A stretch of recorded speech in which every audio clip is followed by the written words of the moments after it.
Hello everyone. আজি মই আপোনালোকৰ আগত আৰ্টিকলৰ বিষয়ে আলোচনা কৰিবলৈ ওলাইছোঁ। আৰ্টিকল ইংৰাজী গ্ৰামাৰৰ ডিটাৰমিনাৰ্ছৰ এটা পাৰ্ট। আমি জানো আৰ্টিকল তিনিটা এ, এন আৰু ডি।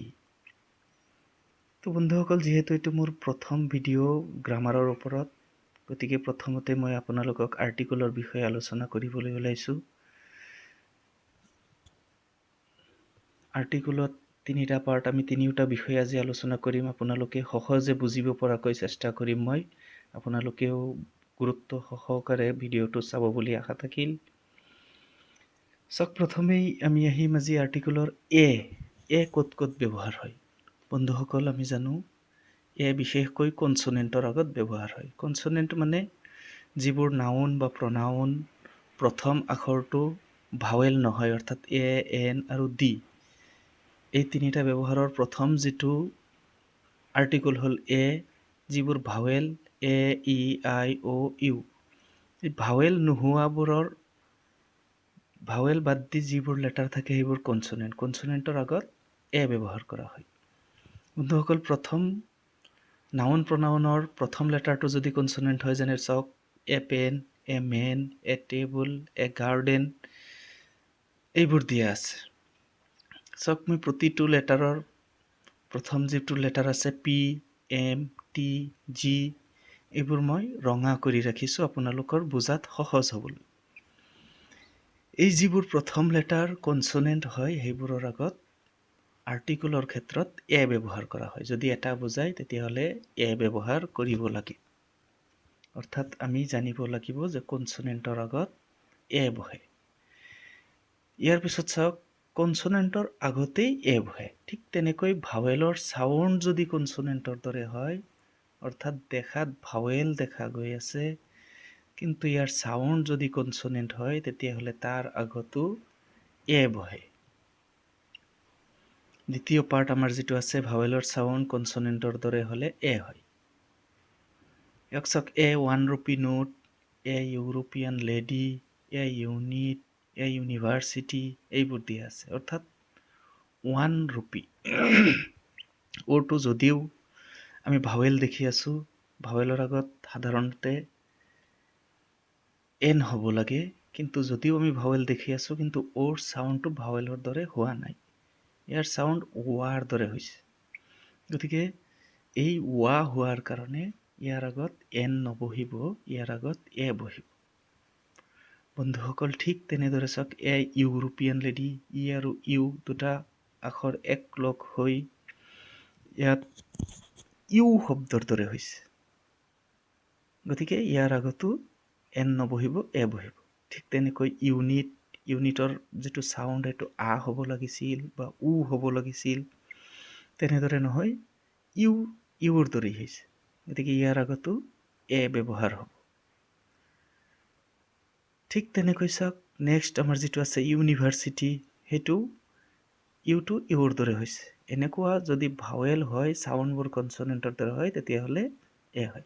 তাৰপিছত চাওক, এব্ৰিভিয়েশ্যনৰ প্ৰথম আখৰৰ চাউণ্ড কনচনেণ্ট হ'লেও এ হয়। এব্ৰিভিয়েশ্যন মানে সংক্ষিপ্ত ৰূপ। সৰু সৰু আখৰৰ দ্বাৰা আমি যেতিয়া ডাঙৰ ডাঙৰ শব্দ ব্যৱহাৰ কৰোঁ, সেইবোৰক এব্ৰিভিয়েশ্যন কোৱা হয়। চাওক, he is a BA in English, a lane schematic, a মমা এক্সিবিট, এ PhD। এই যিবোৰ ৰঙা ৰঙা BA, লেন, মমা, PhD, এইবোৰৰ আগত এ ব্যৱহাৰ হয়। কিয়? কাৰণ প্ৰথম আখৰটো চাওক, বিৰ চাউণ্ডটো কনচনেণ্টৰ দৰে হৈছে। বি ডাবল ই লিখিলে বি হ'ব, গতিকে ইয়াৰ আগত এ বহিছে। তাৰপিছত লেন, এল লিখিলে এ হয়, কিন্তু ইয়াত প্ৰনাউন্সিয়েশ্যন হৈছে লে, গতিকে ইয়াৰ আগতো এন নবহি এ বহিছে। ঠিক তেনেকৈ মমা মটো মৰ দৰে হৈছে, কনচনেণ্ট হৈছে। এম লিখিলে এম হয়, কিন্তু এইটো প্ৰনাউন্সিয়েশ্যন হৈছে মমা, গতিকে তাৰ আগতো এ বহিব। ঠিক তেনেকৈ PhD, পিটো কনচনেণ্ট, গতিকে তাৰ আগত এ বহিব। এনেকৈ আমি এটা কথা বুজিব লাগিব যে আৰ্টিকল এৰ আগত, কনচনেণ্টৰ আগত আৰ্টিকল এ বহে। কনসোনেন্ট হলেও এ বহে, ভাৱেলৰ চাউণ্ড কনসোনেন্ট হলে এ বহে, এব্ৰেভিয়েশ্যনৰ চাউণ্ডবোৰো কনসোনেন্ট হলে এ বহে। আমি এটাই জানিব লাগিব, আৰ্টিকল এ কনসোনেন্টৰ আগতহে ব্যৱহাৰ হয়। বন্ধুসকল, আপোনালোকে নিশ্চয় বুজি পাইছে। খুব সহজে বুজিবলৈ চেষ্টা কৰিব, ইয়াৰ লগতে অধ্যয়ন কৰিব লাগিব। মেট্ৰিকৰ ছাত্ৰ ছাত্ৰীসকল আৰু বিভিন্ন কম্পিটিটিভ এক্সামত বহিব লগা ছাত্ৰ ছাত্ৰীসকলে এই বিষয়ে যথেষ্ট অধ্যয়নৰ প্ৰয়োজন আছে। অধ্যয়ন কৰিব লাগিব আৰু এই ভিডিঅ'টো মই ভাবোঁ আপোনালোকৰ বাবে উপকৃত হ'ব। যদি আপোনালোকে মনোযোগেৰে আগ্ৰহৰ সৈতে ভিডিঅ'টো দেখে আৰু বুজিবলৈ চেষ্টা কৰে, তেতিয়াহ'লে এই আৰ্টিকলৰ যিবোৰ ব্যৱহাৰ আছে এইবোৰ আপোনালোকৰ হয়তো বুজাত অসুবিধা নহ'ব। নেক্সট চাওক, এন ক'ত ক'ত ব্যৱহাৰ হয়।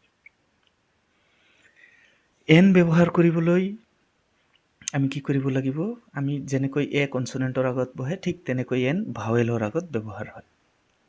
ভাৱেলৰ আগত এন হয়।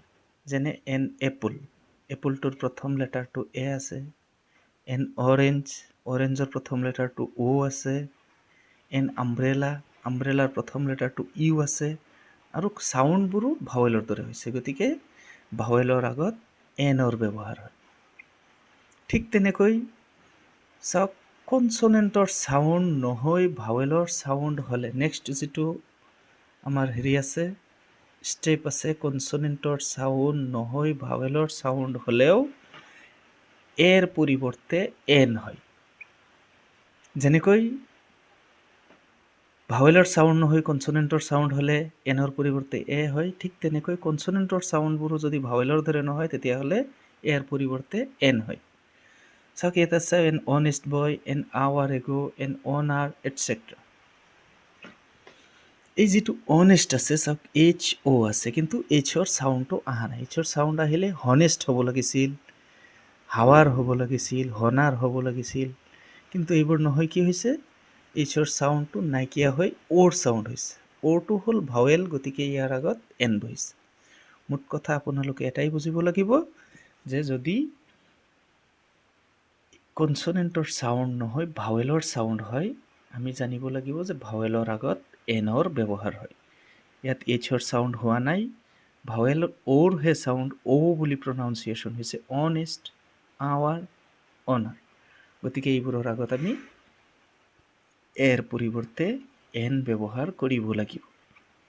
নিশ্চয় বুজি পাইছে। ঠিক তেনেকৈ চাওক, এব্ৰেভিয়েশ্যনৰ প্ৰথম আখৰৰ চাউণ্ড ভাৱেল হ'লেও এন হয়।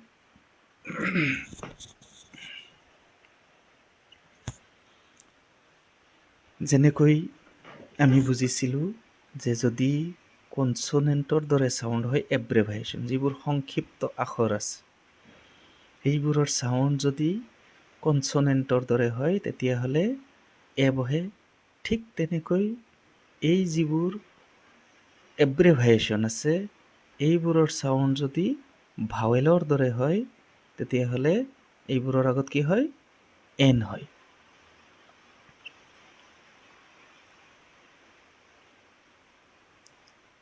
তো বন্ধুসকল চাওক, প্ৰথম যিটো আমাৰ দিয়া আছে, উদাহৰণ দিয়া আছে, ইয়াত চাওক হি ইজ, এন এম এ হ'ব। এইটো এনটো নাইকিয়া হৈ গ'ল, মই এনটো দেখাই দি আছোঁ। He is an M A, an M L A, an M phil, my brother is an NCC cadet. এনেকৈ প্ৰথম আখৰটো চাওক, he is an M A, M A, A M লিখিলেহে আমি ইংৰাজীত এম বুলি পাম। এ এম যদি লিখোঁ তেতিয়াহ'লে হ'ব এইটো এম। ইয়াৰ প্ৰথম লেটাৰটো এ হৈছে, চাওক ভাৱেল হৈছে।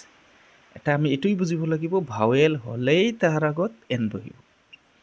প্ৰথম লেটাৰটো যদি এমটো আমি ইংৰাজীত লিখোঁ এ এম আহিব, তাৰপিছত এম ইংৰাজীত লিখিলে এম, এম ফিল এম আহিব। প্ৰথম লেটাৰটো আমাৰ ভাৱেল আহি আছে। ঠিক তেনেকৈ my brother is an NCC cadet, মোৰ ভাই এজন NCCৰ কেডেট। এই এনটো লিখিলে আমি কি লিখিব লাগিব? এ এনেৰে লিখিলেহে ইংৰাজীত এন প্ৰনাউন্সিয়েশ্যন হ'ব। এই এটো প্ৰথম লেটাৰটো ভাৱেল হোৱাৰ কাৰণে ইয়াত কি হৈছে? এন হৈছে, এনৰ আগত এন হৈছে। গতিকে এটা আমি এইটোৱেই বুজিব লাগিব, যিকোনো ভাৱেলৰ আগত এন বহে, কনচনেণ্টৰ আগত এ বহে। ভাৱেল ডাইৰেক্ট হ'লেও এন বহিব, কনচনেণ্টবোৰৰ চাউণ্ড এন হ'লেও ভাৱেল হ'লেও এন বহিব, এব্ৰেভিয়েশ্যনৰ চাউণ্ডবোৰো যদি ভাৱেল হয় তেতিয়াহ'লে এন বহিব। এতিয়া আপোনালোকে নিশ্চয় এনৰ ব্যৱহাৰ বুজি পাইছে, এৰ ব্যৱহাৰ বুজি পাইছে। এ মানে কনচনেণ্ট হ'লে এ বহিব, ভাৱেল হ'লে এন বহিব। এতিয়া আমি আলোচনা কৰিম দি ক'ত ক'ত ব্যৱহাৰ হয়। এ আৰু এন আমাৰ বুজাত হৈছে। এতিয়া দিত চাওক, দি ক'ত ব্যৱহাৰ হয়। দিত বহু ব্যৱহাৰ আছে দিৰ। তাৰ ভিতৰত কেইটামান অতি প্ৰয়োজনীয় ব্যৱহাৰ যিবোৰ আমাৰ মনত থাকিব। ইয়াত চাওক, প্ৰথম অপশ্যনত মই লিখি ৰাখিছোঁ, নিৰ্দিষ্টকৈ দেখুওৱা বস্তুৰ আগত দি বহে। নিৰ্দিষ্টকৈ আমি বস্তু কেনেকৈ দেখাওঁ? চাওক, this is the pen I lost. এইটোৱেই সেইটো কলম যিটো মই হেৰাইছিলোঁ। এইটো নিৰ্দিষ্ট এটা কলমৰ কথা কৈছে। যিকোনো কলম আমি বুজিলে নহ'ব।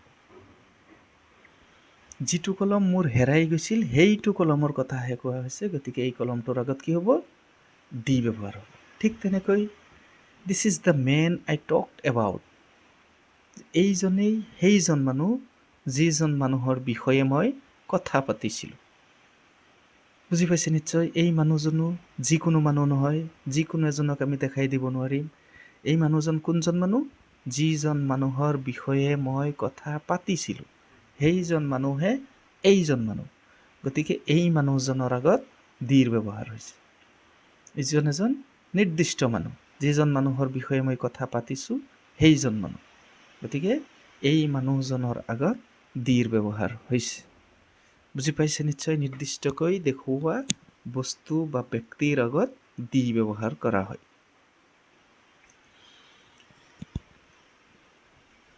নেক্সট, জাতিৰ আগত বি ব্যৱহাৰ কৰা হয়। যিকোনো জাতি বুজালে, যেনে the cow, the dog. Cow বুলি ক'লে আমি যিকোনো এটা গৰুক বুজি নাপাম। ডগ বুলি ক'লে আমি যিকোনো এটা কুকুৰক বুজি নাপাম। কাউ বুলি কোৱাৰ লগে লগে আমি গৰুৰ জাতটোক বুজি পাম, সম্পূৰ্ণ গৰুক বুজি পাম। তেনেকৈ ডগ বুলি ক'লে আমি নিৰ্দিষ্ট এটা ডগ, এটা কুকুৰ, আমাৰ ঘৰত যিটো কুকুৰ আছে সেইটো কুকুৰক আমি বুজি নাপাম। ডগ বুলি কোৱাৰ লগে লগে যিমান কুকুৰ আছে পৃথিৱীত গোটেইবোৰ ডগৰ কথা বুজোৱা হয়। নেক্সট চাওক, সাগৰ, মহাসাগৰ, পাহাৰ, পৰ্বত, নদ, নদী, মহাদেশ আদিৰ আগত দি ব্যৱহাৰ কৰা হয়। যেনে দ্য ব্ৰহ্মপুত্ৰ। আমাৰ ব্ৰহ্মপুত্ৰ অসমৰ সৰ্ববৃহৎ নদী, ব্ৰহ্মপুত্ৰক বুজোৱা হৈছে। এইটো এটা নদী। হিমালয়া বুলি ক'লে আমি হিমালয় পৰ্বতক বুজি পাওঁ। এই হিমালয়াৰ আগত দি বহিছে। দ্য আটলাণ্টিক অচিন, আটলাণ্টিক মহাসাগৰ আমি বুজি পাওঁ। The Asia, the Ganga. এইবোৰ পাহাৰ, পৰ্বত, নদ, নদী, দেশ, মহাদেশ, সাগৰ, মহাসাগৰ, এইবোৰ যদি বুজায় তেতিয়াহ'লে সেইবোৰৰ আগত দি বহে। মই কেইটামান উদাহৰণ দিছোঁ। ইয়াৰ লগত যদি দ্য যমুনা আপোনালোকে যমুনা পায় তেতিয়াহ'লে তাৰ আগতো দি বহিব। এনেকুৱা যিবোৰ সাগৰ, মহাসাগৰ, নদ, নদী বুজায় সেই আটাইবোৰ বস্তুৰ আগত দিৰ ব্যৱহাৰ কৰা হয়। নেক্সট অপশ্যন চাওক, ধৰ্মীয় গ্ৰন্থবোৰৰ আগত দি ব্যৱহাৰ কৰা হয়। সকলোবোৰ ধৰ্ম, যিমান ধৰ্ম আছে পৃথিৱীত, প্ৰতিটো ধৰ্মৰ গ্ৰন্থৰ আগতেই দি ব্যৱহাৰ কৰা হয়। চাওক, the Gita, the Bible, the Koran. Gita Hindu ধৰ্মৰ গ্ৰন্থ, বাইবেল খ্ৰীষ্টিয়ান ধৰ্মৰ গ্ৰন্থ আৰু কোৰাণ ইছলাম ধৰ্মৰ গ্ৰন্থ। গতিকে ইয়াত মই মাত্ৰ তিনিটা ধৰ্মৰ উদাহৰণ দি দেখাই দিছোঁ আপোনালোকক। নিশ্চয় আপোনালোকে বুজি পাইছে। যিমান ধৰ্মীয় গ্ৰন্থ আছে আটাইবোৰ ধৰ্মীয় গ্ৰন্থৰ আগতে কি হ'ব? দি বহিব। বৌদ্ধ ধৰ্ম, যিমান ধৰ্ম আছে। নেক্সট চাওক, ছুপাৰলেটিভ ডিগ্ৰীৰ আগত দা ব্যৱহাৰ কৰা হয়। ছুপাৰলেটিভ ডিগ্ৰী আমি জানো ডিগ্ৰীৰ তিনিটা ৰূপ আছে, পজিটিভ, কম্পেয়াৰিটিভ আৰু ছুপাৰলেটিভ। যেনে গুড, বেটাৰ, বেষ্ট। এই বেষ্টটো ছুপাৰলেটিভ হৈছে, কম্পেয়াৰিটিভ হ'ল ইয়াৰ বেটাৰ আৰু পজিটিভ হ'ল গুড। এই বেষ্টটো ছুপাৰলেটিভ হোৱাৰ কাৰণে কি হৈছে? তাৰ আগত দি ব্যৱহাৰ হৈছে। ঠিক তেনেকৈ the strongest, strong, stronger, strongest. ষ্ট্ৰংগেষ্টটো ছুপাৰলেটিভ হোৱাৰ কাৰণে তাৰ আগত দি বহিছে টল, টলাৰ, টলেষ্ট। টলেষ্টটো ছুপাৰলেটিভ হোৱাৰ কাৰণে তাৰ আগত দি বহিছে। নিশ্চয় বুজি পাইছে আপোনালোকে। নেক্সট অপশ্যন চাওক, এব্ৰেভাইশ্যনে দেশ বা সংস্থা বুজালে দি ব্যৱহাৰ কৰা হয়। আমি গোটেইকেইটাত এব্ৰেভাইশ্যন পাইছোঁ। এত এব্ৰেভাইশ্যন আছে, এনত এব্ৰেভাইশ্যন আছে, এতিয়া ডিটো এব্ৰেভাইশ্যনৰ ব্যৱহাৰ আছে। এনত যদি কনচনেণ্টৰ ৰূপ বুজায় তেতিয়াহ'লে এ বহে, পজিটিভৰ চাউণ্ড বুজালে এন বহে। ঠিক তেনেকৈ এব্ৰেভাইশ্যনে যদি দেশ বুজায়, ৰাষ্ট্ৰ বুজায় বা সংস্থা বুজায় তেতিয়াহ'লে তাৰ আগত দি বহে। চাওক দি USA। USA টো হ'ল ইউনাইটেড ষ্টেট অফ আমেৰিকা। এইটো আমেৰিকা যুক্তৰাষ্ট্ৰক বুজাইছে, গতিকে ইয়াৰ আগত কি বহিছে? দি বহিছে। ঠিক তেনেকৈ UK, ইউনাইটেড কিংডম, যিটো আমি ইংলেণ্ডক বুজি পাওঁ, এইটো এটা দেশ বুজাইছে, ৰাষ্ট্ৰ বুজাইছে, গতিকে ইয়াৰ আগত দি বহিছে। ASU, all Assam student union, এইটো এটা সংস্থা বুজাইছে, সদৌ অসম ছাত্ৰ সন্থা, আমাৰ অসমৰ এটা সৰ্ববৃহৎ ছাত্ৰ সন্থা। ঠিক তেনেকৈ UGC এটা সংস্থা, ইউনিভাৰ্চিটি গ্ৰাণ্ট কমিশ্যন। এই ইউনিভাৰ্চিটি গ্ৰাণ্ট কমিশ্যনো এটা সংস্থা, ইউনিভাৰ্চিটিসকলৰ যিমান ইউনিভাৰ্চিটি আছে আটাইবোৰ ইউনিভাৰ্চিটিৰ এইটো এটা মুখ্য। গতিকে এইবোৰৰ আগত কি হয়? দি ব্যৱহাৰ কৰা হয়। সংস্থা আৰু দেশ বা ৰাষ্ট্ৰ যদি বুজায় এব্ৰেভাইশ্যনে তেতিয়াহ'লে দিৰ ব্যৱহাৰ হয়। নিশ্চয় আপোনালোকে আৰ্টিকল এ, এন, ডিৰ ব্যৱহাৰ বুজি পাইছে বন্ধুসকল। আমি পুনৰ এই বিষয়ে আলোচনা কৰিম। আপোনালোকে বুজিব লাগিব এ, এন আৰু ডি ক'ত ক'ত ব্যৱহাৰ হয়। এ, এটা কথা আমি বুজিব লাগিব, এ ব্যৱহাৰ হয় কনচনেণ্টৰ আগত। কনচনেণ্ট হ'লেও এ, ভাৱেলৰ চাউণ্ড কনচনেণ্টৰ দৰে হ'লেও এ। এব্ৰেভাইশ্যনৰ প্ৰথম ৰূপটো যদি দেশ বা সংস্থা নুবুজায় তেতিয়াহ'লে প্ৰথম আখৰটো যদি কনচনেণ্ট বুজায় তেতিয়াহ'লে তাৰ আগত এ বহিব। এটাই কথা বুজিব লাগিব, কনচনেণ্টৰ আগত এ বহে।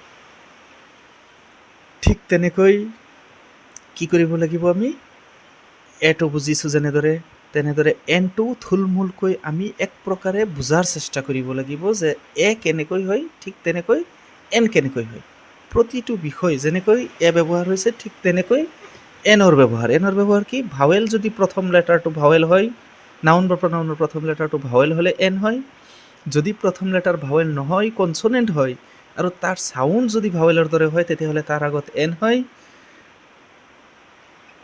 আৰু এব্ৰেভাইশ্যনৰ প্ৰথম লেটাৰটো এন যদি ভাৱেল প্ৰনাউন্সিয়েশ্যন হয় তেতিয়াহ'লে এন হয়। ডি হ'ল নিৰ্দিষ্ট বস্তু দেখালে এন হয়, জাতিৰ আগত এন হয়, ধৰ্মীয় গ্ৰন্থবোৰৰ আগত এন হয়, ছুপাৰলেটিভ ডিগ্ৰীৰ আগত এন হয়, এব্ৰেভাইশ্যনে দেশ আৰু ৰাষ্ট্ৰ বুজালে এন হয়। এনেকৈ আমি প্ৰতিটো বিষয় সামৰি এইবোৰ অধ্যয়ন কৰিলে এইটো ভিডিঅ' আপোনালোকক হেল্প কৰিব বুলি মই ভাবোঁ। আপোনালোকে ভিডিঅ'টো মনোযোগেৰে চাব আপোনালোকে অলপ হ'লেও বুজিব পাৰিব। আৰু আপোনালোকে বুজিব পাৰিলেই মই এই যি এটা সৰু ভিডিঅ' বনাইছোঁ আপোনালোক মোৰ সাৰ্থক হ'ব বুলি মই ভাবোঁ, মোৰ যিখিনি কৰ্ম হৈছে। গতিকে ছাত্ৰ ছাত্ৰীসকল, বিশেষকৈ মেট্ৰিক আৰু হায়াৰ ছেকেণ্ডাৰীৰ ছাত্ৰ ছাত্ৰীসকলৰ বাবে বিশেষ উপকাৰী হ'ব। মোৰ এইটো প্ৰথম ভিডিঅ' আৰু মই ভিডিঅ' কেনেদৰে এডিট কৰিব লাগে যদিও নাজানো, মই লিখাবোৰ লিখি দিছোঁ, আপোনালোকে লিখাবোৰ পঢ়ি বুজি পাব বুলি মই ভাবোঁ। যদি আপোনালোকে ভিডিঅ'টো চাই অলপ হ'লেও সহায়ক হয়, মোৰ এই কাম সাৰ্থক হ'ব বুলি ভাবোঁ। আৰু আপোনালোকে মোৰ চেনেলটো ছাবস্ক্ৰাইব কৰিব, মোক আৰু ভিডিঅ' বনাই আপোনালোকক সহযোগ কৰিবলৈ দিব বুলি আশা থাকিল। সকলোকে পুনৰ ধন্যবাদ জনাইছোঁ। ধন্যবাদ।